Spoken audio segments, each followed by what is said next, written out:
स्वागत है मेरे चैनल पर। अगर आप चाट के लवर हैं तो इस वीडियो को मिस मत करिएगा। आज हम बनाने वाले हैं सुपर क्रिस्पी चाट की रेसिपी, और वो भी बहुत ही आसान तरीके से। तो चलिए इसे शुरू करते हैं बनाना। तो सबसे पहले एक गहरा बर्तन लेते हैं, उसमें हम लेते हैं लगभग 2 कटोरी गेहूं का आटा। आप चाहे तो मैदा का भी यूज यहाँ पे कर सकते हो। तो इस तरह से मैंने यहाँ पे 2 कटोरी गेहूं का आटा लिया है, और इसमें डाल लेते हैं आधा चम्मच लगभग अजवाइन। अजवाइन डालने के बाद थोड़ा सा हमने यहाँ पे कलौंजी भी लिया है, उसे भी हम इसमें डाल देते हैं। और डाल लेते हैं इसमें लगभग 2 पिंच मीठा सोडा। तो इसे हम डाल लेते हैं। मीठा सोडा डालने के बाद अच्छी तरह से इसमें हम अपने स्वाद अनुसार नमक मिला लेंगे, और इन सभी को अच्छी तरह से हम पहले मिला लेते हैं। मिलाने के बाद इसमें हम मोयन भी डालेंगे। तो मोयन डालने के लिए हमें यहाँ पे लगभग 6 चम्मच या 5 चम्मच हमें यहाँ पे ऑयल डालना है। आप चाहे तो घी से भी यहाँ पे मोयन दे सकते हो। इस तरह से मैंने यहाँ पे 5 चम्मच ऑयल का यूज़ किया है। ऑयल डालने के बाद अच्छी तरह से हमें इसे मैश कर लेना है, यानी कि मिला लेना है अच्छी तरह से हाथ से, ताकि घी बढ़िया से आटे में मिक्स हो जाए। तो इस तरह से कुछ देर मिलाने के बाद हमें इसे नॉर्मल पानी से ही डो तैयार करना है। तो मुट्ठी बांधकर हमने चेक कर लिया है, इसमें मोयन जो हमने डाला है 5 चम्मच ऑयल, वो परफेक्ट है। तो चम्मच कभी कभी क्या होता है, किसी का छोटा होता है किसी का बड़ा होता है, तो उसी हिसाब से आप मैनेज कर लीजिए। यानी 5 से 6 चम्मच इसमें मोयन जाएगा, इससे ज़्यादा नहीं, ये परफेक्ट होगा। अब क्या करते हैं, इसे पानी डालकर हम डो तैयार कर लेते हैं। डो को हमें टाइट तैयार करना है, सॉफ्ट नहीं। तो थोड़ा थोड़ा पानी डालते हुए हम इसका सॉफ्ट डो तैयार कर लेंगे, और इसे हमें टाइट ही रखना है, बहुत सॉफ्ट नहीं रखना है। टाइट डो से ही क्रिस्पी बनके ये तैयार होगा। तो इस तरह से हम पहले डो तैयार कर लेते हैं। तो मैंने यहाँ पे डो तैयार कर लिया है, और डो को मैंने टाइट ही लगाया, आप देख सकते हो ये बहुत टाइट है। तो इस तरह से हमें टाइट डो लगाना है, और इसे ढक के हम रखते हैं सिर्फ 5 मिनट के लिए, ज़्यादा देर के लिए नहीं। तो एक तरफ इसे करते हैं। अब बना लेते हैं चाट के लिए आलू, क्योंकि चाट में आलू का यूज़ होता ही है। आप चाहे तो टिक्की तैयार कर लीजिए, या फिर मैं जिस तरह से बना रही हूँ उस तरह से आप आलू को तैयार कर लीजिए। पैन में मैंने लगभग 1 चम्मच ऑयल डाल लिया है, और उसमें डाल लिया है मैंने आधा चम्मच जीरा, थोड़ा सा हरी मिर्च बारीक कटा हुआ, और अदरक चॉप किया हुआ। तो इस तरह से डालने के बाद हमें इसे हल्का सा भून लेना है। जब ये भून जाएगा तब हम इसमें बॉयल आलू बारीक काट करके डाल देंगे। तो मैंने यहाँ पे 3 आलू को बारीक काट लिया है, और इसमें डाल देते हैं, और इसे अच्छी तरह से हमें चलाते हुए भून लेना है, अच्छी तरह से लाल कर लेना है। जब आलू अच्छी तरह से लाल हो जाएगा तब हम इसमें डाल लेते हैं थोड़ा सा हल्दी पाउडर, थोड़ा सा चिली फ्लेक्स हमने यहाँ पे यूज किया है, और अब डाल लेते हैं इसमें अमचूर पाउडर। साथ ही हमने यहाँ पे आलू दम मसाला 2 चम्मच डाला है, और अब डाल लेते हैं स्वाद अनुसार नमक। और इन सभी चीज़ों को डालने के बाद हमें इसे ऐसे ही भून लेना है। पानी का यूज़ हम यहाँ पे नहीं करेंगे, क्योंकि ये बढ़िया से लाल सौंधा सा भून के तैयार हो जाएगा। थोड़ा सा यहाँ पे धनिया की पत्ती या पुदीने का पत्ती हम यूज कर लेते हैं, जिससे टेस्ट बहुत अच्छा आएगा। तो इस तरह से आलू हमने तैयार कर लिया है।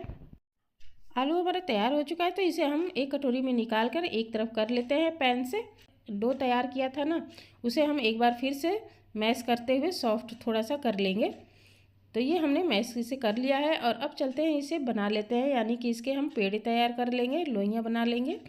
तो लोइयाँ आप छोटी बड़ी अपने साइज़ से बना सकते हो। और अब क्या करते हैं, लोइयों को हमने तैयार कर लिया है, इसे हम बेल लेते हैं। तो बेलना हमें ऐसे ही सिंपल पूड़ियों की तरह बेल लेते हैं, जिस तरह से हम पूड़ियाँ बनाते हैं। तो इसे जहाँ तक हो सके आप पतला ही बेलिए, और जब पूड़ियाँ आपकी बन जाए तब हम एक चाकू लेते हैं, और चाकू से क्या करेंगे, थोड़ी थोड़ी दूर पे हम इस तरह से कट लगा लेंगे। तो किनारों पे कट पूरी तरह से नहीं लगाएंगे, बीच में ही हमें कट लगाना है कुछ कुछ दूर पे, और इस तरह से हमें कर लेना है। और फिर ये एक सिरे से मोड़ते हुए दूसरे सिरे को हम जोड़ देंगे, अच्छी तरह से दबा देंगे, ताकि जब हम तले तो ये बिखरे नहीं। तो इस तरह से हमने यहाँ पे इसको तैयार कर लिया है। इसे हम करेला बोलते हैं, हमारे यहाँ इसे करेला का चाट कहा जाता है। तो इस तरह से हम दूसरी पूड़ियों को भी बेल कर तैयार कर लेते हैं। तो ठीक इसी तरह से हमें इसे भी कर लेना है। चाकू से हम किनारों से करते हुए हम इसे काटते जाएंगे, और उसके बाद हम दोनों सिरे को मोड़कर जोड़ देंगे। तो ये हमारा करेला बनके तैयार हो जाएगा, जिसे हम करेला चाट कहते हैं। तो और दोनों तरह से इसे हम दबा देंगे ताकि तलते समय ये खुले नहीं। तो इस तरह से हमने यहाँ पे तीसरा भी तैयार कर लिया है। सारे को हम इसी तरह से तैयार कर लेंगे। तो आप देख सकते हो हमने यहाँ पे कुछ करेला बना के तैयार कर लिया और कुछ मैंने कोन बनाया है। कोन के अंदर मैंने सिल्वर पेपर को गोला करके डाल दिया ताकि तलते समय वो इसका जो शेप है कोन का वो बिगड़ेगा नहीं, इसलिए मैंने यहाँ पे सिल्वर पेपर का यूज़ कर लिया है। और अब क्या करते हैं, कढ़ाई में तेल डाल लेते हैं। तेल आप अपनी पसंद से कोई भी यूज कर सकते हैं। मैंने यहाँ पे सरसों तेल का यूज़ किया है। तो तेल जैसे ही हल्का सा गर्म होगा हम इसमें जो हमने करेला बना के तैयार किया है ना उसे हम इसमें डाल देंगे और इसे हमें लो फ्लेम पे ही तल के निकालना है, उलटते पुलटते हुए। और जैसे ही अच्छी तरह से ये क्रिस्पी हो जाएगा और हल्का सा लाल हो जाएगा इसे हम निकाल लेंगे। तो इस तरह से इस करेले को हम हल्के आंच पे ही बना के तैयार करेंगे तो बढ़िया से ये क्रिस्पी हो जाएगा। और सारे करेले को हमें इसी तरह से उलटते पुलटते हुए दोनों तरफ से क्रिस्पी करके ही निकालना है। और जब मन चाहा कलर आ जाए तो हम इसे निकाल लेते हैं। तो इस तरह से हमें इसे तल के तैयार कर लेना है।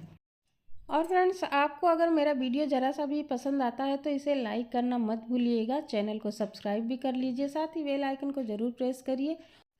और मैंने सारे करेले को बना के तैयार कर लिया है। ये बहुत ही क्रिस्पी बन के तैयार हो सकता है। आप चाहे तो इसे ऐसे भी खा सकते हो चाय के साथ, या फिर इसका चाट बना कर तैयार कर सकते हो। ये बहुत ही क्रिस्पी बन के तैयार हुआ है, आप देख सकते हो। तो अब चलते हैं इसका जल्दी से हम प्लेटिंग करते हैं। तो हमने यहाँ पे एक प्लेट ले लिया है। इसमें सबसे पहले हम डाल लेते हैं दही को। दही को मैंने पहले से ही फेंट लिया है और इसमें थोड़ा सा मैंने चीनी भी ऐड कर लिया था।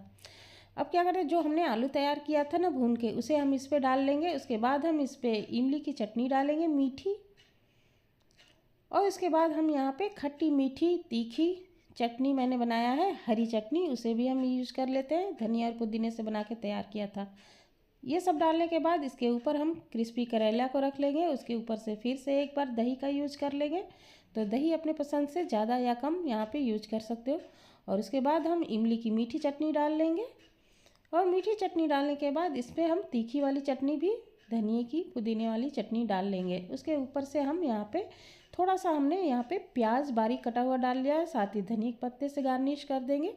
अगर प्याज पसंद हो तो इसे यूज कर लीजिए, नहीं तो इसे स्किप भी कर सकते हो। और इस तरह से ये हमारा एकदम मार्केट स्टाइल खट्टी मीठी स्पाइसी सुपर क्रिस्पी चाट बनके तैयार है। बहुत ही टेस्टी, बहुत ही स्वादिष्ट ये बनके तैयार हुआ है। आप इसे एक बार ज़रूर ट्राई करिए, एंजॉय करिए। मिलते हैं अगले वीडियो में, तब तक के लिए good bye and take care.